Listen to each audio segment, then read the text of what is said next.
Action. सर्वोच्च साथीहरू, तपाईँलाई मेरो टेक च्यानलमा आज म तपाईँहरूलाई सदा जस्तै एकदम रोचक अनि एकदम इम्पोर्टेन्ट हजुरहरूको लाइफमा चाहिँ हजुरहरूको वर्कमा चाहिँ धेरै काम लाग्ने विषयलाई प्रस्तुत गर्नु गइरहेको छु।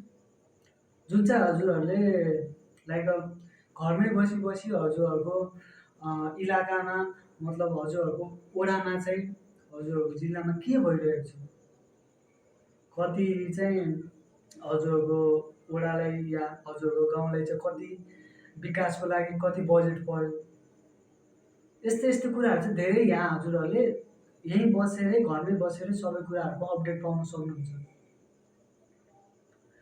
नागरिक एप भन्ने चाहिँ यस्तो एप हो जुन हजुरहरूले युज गर्नुभयो भने, हजुरहरूले युज गर्नु जान्नुभयो भने एकदम उपयोगी छ।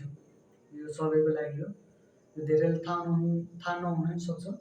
आज यसको फाइदाहरू के हुन्, यसलाई कसरी युज गर्न सकिन्छ, यो युज गरेपछि हुने फाइदाहरू सबैको बारेमा म विस्तृत रूपमा बताउन गइरहेको छु। आउनुहोस् मोबाइलको स्क्रिनतर्फ अगाडि बढौँ। आज म हजुरहरूलाई लाइभले देखाउन गइरहेको छु। फर्स्ट अफ अल त हजुरहरूले स्क्रिन रेकर्ड मैले अन गरिसकेको छु, हजुरहरूले देखिसक्नुभएको छ। साइडमा मेरो स्क्रिन रेकर्ड अन भइसकेको छ। फर्स्ट अफ अल त हजुरहरूले गुगल प्ले स्टोरमा जानुपर्ने हुन्छ। गुगल प्ले स्टोरमा गइसकेपछि हजुरहरूले नागरिक एप चाहिँ सर्च गर्नुपर्ने हुन्छ। यसलाई डाउनलोड गर्नुपर्ने हुन्छ। जुन हजुरहरूको सजिलोलाई लागि मैले अलरेडी नै डाउनलोड गरेर राखिसकेको छु। यसलाई मैले ओपन गरेँ। अब यहाँ भनेको छ वेलकम टु नागरिक एप। नागरिक एपमा स्वागत छ हजुरहरूलाई। अब यहाँ हजुरहरूले यसलाई प्रेस गर्न सक्नुहुन्छ। यहाँ नेपालीमा यहाँ भाषा सेलेक्ट गर्न सक्नुहुन्छ हजुरहरूले। मैले हजुर सजिलोको लागि नेपालीमा गरेँ। यहाँ सरकारी सेवा हातमा भनिएको छ। यसलाई मैले जारी गरेँ, यसलाई अर्को गरेँ, यसलाई फेरि गरेँ, यसलाई फेरि गरेँ। एप सुचारू गर्नुहोस् भनेको छ, एपलाई चालु गर्नुहोस् भनेको छ। यहाँ हजुरहरूले आफ्नो मोबाइलको नम्बर हाल्नुपर्ने हुन्छ। मैले मेरो मोबाइलको नम्बर हाल्छु 98 27 46 47। यो मेरो मोबाइलको नम्बर हो, यो मैले हालिसकेको छु। जुन चाहिँ हजुरहरूले यहाँ कोड प्राप्त गर्न सक्नुहुन्छ। मैले यहाँ कोड पनि प्राप्त गरिसकेको छु। अब यो कोड चाहिँ म यहाँ सबमिट गर्न गइरहेको छु। जुन कोडको थ्रु चाहिँ हजुरहरूले यसलाई चालु गर्न सक्नुहुनेछ। यहाँ मेरो कोड रहेको छ, म यहाँ कोड हाल्न जाँदैछु। मेरो यो गभर्मेन्ट कोड चाहिँ यहाँ मलाई प्रोभाइड भइसकेको छ। मैले यसरी कोड हालेर चाहिँ मैले एप चालु गरिसकेको छु। यहाँ भनेको छ लोकप्रिय सेवाहरू। अब हजुरहरूले के राहदानी मतलब पासपोर्ट, लाइसेन्स, नागरिकता सबैबाट चाहिँ यो एपहरूमा तपाईँले सबमिट गर्न सक्नुहुन्छ हजुरको डकुमेन्टहरू। जुन हजुरले चाहिँ सबमिट गरिसकेपछि हजुरहरूले यहाँ चाहिँ यो एपलाई सुचारू गर्न सक्नुहुन्छ र विभिन्न कुराहरूको अपडेट घरमै बसेर लिन सक्नुहुन्छ। म हजुरहरूलाई मेरो नागरिकताको चाहिँ यहाँ देखिसक्नुभयो। यहाँ मेरो नागरिकता अलरेडी रहेको छ।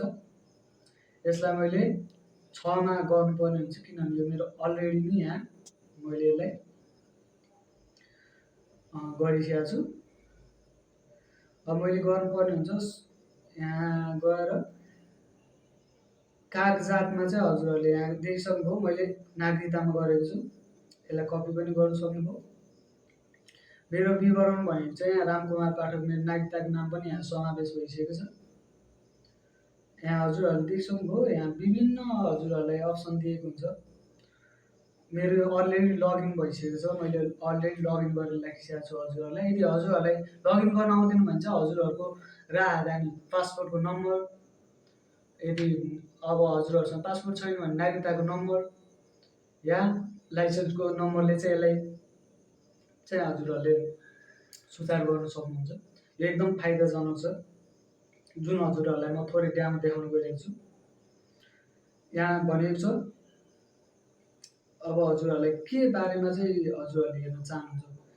कर्मचारी सहयोग कोष, विदेशी मुद्रा, के बारेमा, काठमाडौँ उपत्यकाका खानेपानी लिङ्क, मतलब किता खाता यो मतलब घरमै बसी हजुरहरूले विभिन्न यस्ता यस्ता यस्ता धेरै सुविधाहरू चाहिँ घरमै बसेर हजुरहरूले प्रदान गर्न सक्नुहुन्छ।